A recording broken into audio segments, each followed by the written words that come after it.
My parents tried to sell the house. My grandma left me. I didn't argue. I showed up with a lawyer and a deed. Their faces when they saw me were priceless. So picture this. I'm just chilling at my apartment last Tuesday, scrolling through Netflix, trying to find something decent to watch when my phone buzzes. It's Mrs. Patterson from my grandmother's old neighborhood. You know the type. Sweet lady who's lived there since the dinosaurs roamed and knows everybody's business better than they do themselves. Honey, she says, and I can already tell something's up by her tone. I hate to be the bearer of bad news, but there's a for sale sign in your grandmother's front yard. I nearly dropped my Coke Zero. What do you mean for sale? That house is mine. Mrs. Patterson goes quiet for a second. Then she's like, well, sweetie, your parents were here yesterday talking to some real estate lady. They had all kinds of papers and everything. My blood went cold, no cap.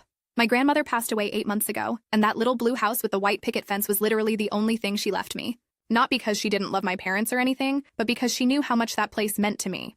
I'd spent every summer there growing up, learning to make her famous chocolate chip cookies and listening to her stories about the old days. The will was crystal clear. The house was mine, free and clear. My parents got her savings account and some jewelry, which was totally fair. But this house? This was supposed to be my connection to her, my piece of family history.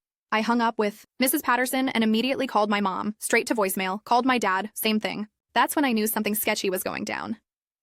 The next morning, I drove the 2 hours to Grandma's neighborhood, my hands shaking on the steering wheel of my Honda Civic the whole way. Sure enough, there's this bright red Century 21 sign, planted right in the middle of her flower garden like some kind of invasion flag. I marched straight up to the front door and used my key. Yeah, I still had it because it was my house. The place smelled like pine sol and sadness, all empty and echoing. But what really got me was seeing all of Grandma's stuff packed up in boxes, labeled Goodwill and trash in my mother's handwriting. They were erasing her, just like that.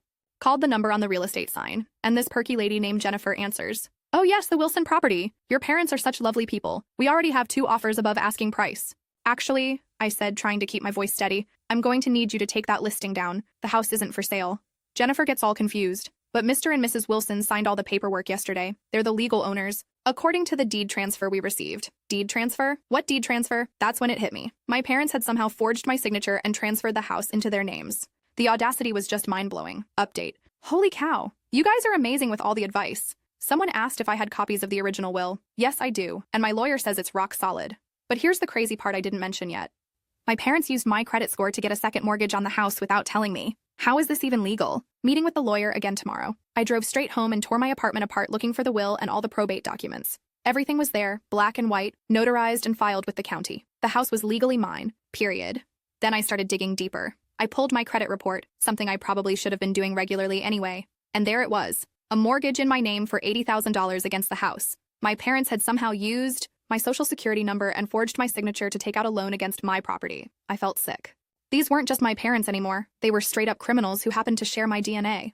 The whole drive back to their house, I was remembering all the times they'd pulled garbage like this before. When I was 16 and worked at Dairy Queen all summer to save for a car, they borrowed my money for a vacation and never paid it back. When I graduated college with honors, they missed the ceremony because Dad had a golf tournament. When I got promoted to manager at my job, they asked if I could start paying their cell phone bill since I was doing so well. It was always about them, always about what they needed, what they wanted, and now they were literally stealing my inheritance to cover their own financial mess. I called my cousin Sarah, who's always been the rebel of the family. She confirmed what I already suspected. My parents were drowning in credit card debt and had been talking about needing a big score to get back on their feet. That's when I knew exactly what I had to do. I spent the next 3 days building my case like I was preparing for war. I found a lawyer who specialized in estate fraud. Shout out to Mr. Rodriguez, absolute legend. And we went through everything with a fine-toothed comb. The forged signatures were obvious once you knew what to look for. My real signature has this little loop in the Y that I've done since high school, but the fake ones were missing it. Plus, the mortgage application had me listed as employed at a company I'd never even heard of. Mr. Rodriguez was fired up. This isn't just inheritance theft, he told me. This is identity theft, mortgage fraud, and forgery. They could be looking at serious jail time. But first, we had to stop the sale.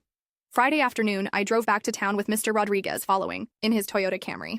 We walked into that Century 21 office like we owned the place. Jennifer? I called out sweetly. Remember me? We talked on the phone about the Wilson property.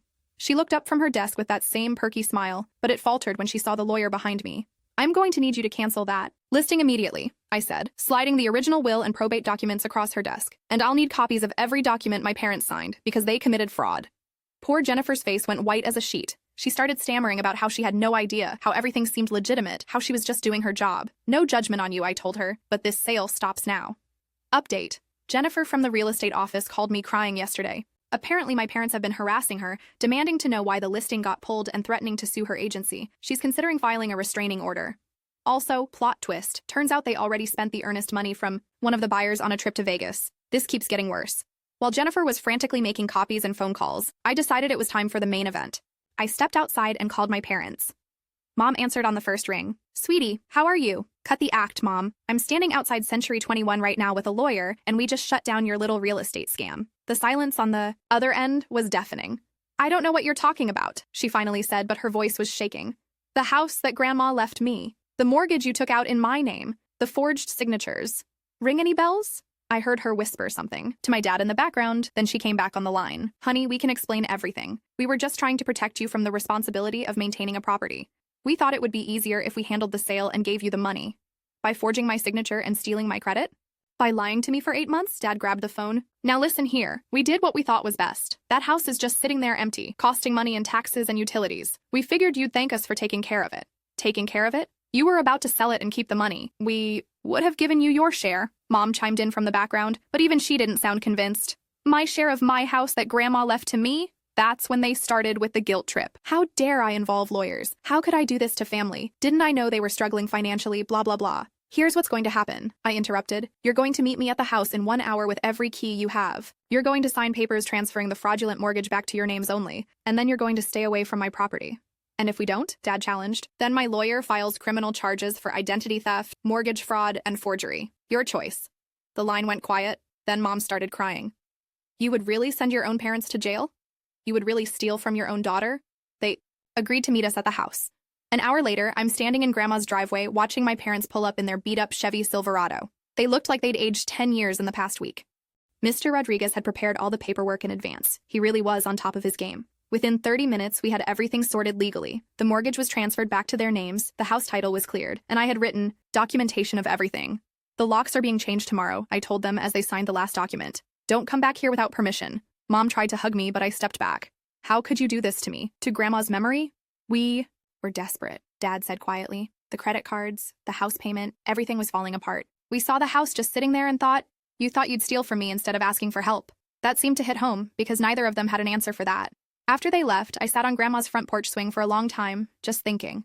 The whole neighborhood was quiet except for Mrs. Patterson's sprinkler system and some kids playing basketball down the street. I realized I wasn't even angry anymore. I was relieved. Like a weight I'd been carrying my whole life had finally been lifted off my shoulders. Update. 3 weeks later, and the drama is still unfolding. My parents apparently told the whole extended family that I'm being ungrateful and tearing the family apart.